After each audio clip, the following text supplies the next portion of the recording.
Nous avons parlé dans les vidéos précédentes que GLPI, bien que déjà très complet, avait besoin de plugins pour s'enrichir et obtenir de nouvelles fonctionnalités. Nous allons voir ici comment on peut se procurer des plugins, comment les installer et comment les utiliser. Donc dans l'application, pour retrouver les plugins, il faut aller dans le menu Configuration et tout en bas, le sous-menu Plugins. Donc ici, vous verrez qu'il y a déjà quelques plugins d'installer et dessous le catalogue des plugins pour rechercher celui que l'on désire. Donc ce catalogue est classé en fonction des tendances ou en fonction des nouveautés ou en fonction de la popularité. Il existe aussi un critère de recherche. Si on sait quel plugin on recherche, attention toutefois, de nombreux plugins sont en anglais. Donc, il faut mieux utiliser l'anglais que le français pour faire ses recherches.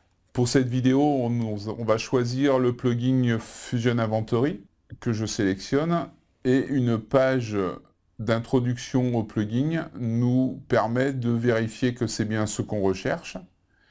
Et surtout, chose importante, de vérifier que la disponibilité du plugin est valable pour la gestion de votre version GLPI. Attention, certains plugins, bien que très intéressants, ne sont pas programmés pour des versions ultérieures de GLPI et inversement, des nouveaux plugins existent alors que votre version de GLPI n'est pas adaptée pour les recevoir.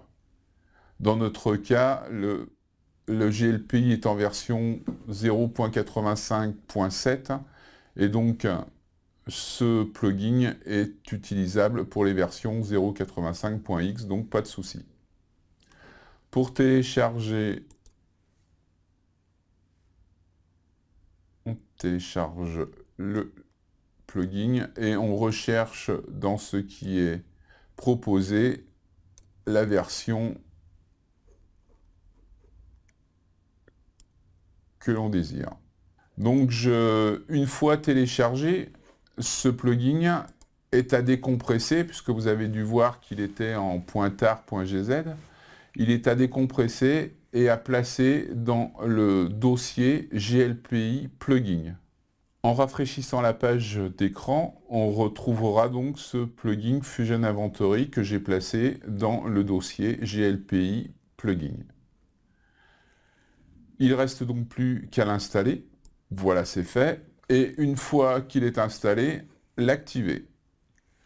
Si vous avez choisi un plugin de mauvaise version par rapport à votre GLPI, au moment de l'installation, GLPI vous préviendra que vous êtes en train d'utiliser un mauvais plugin. Une fois installé, il ne reste plus qu'à l'activer pour que ce plugin soit utilisable.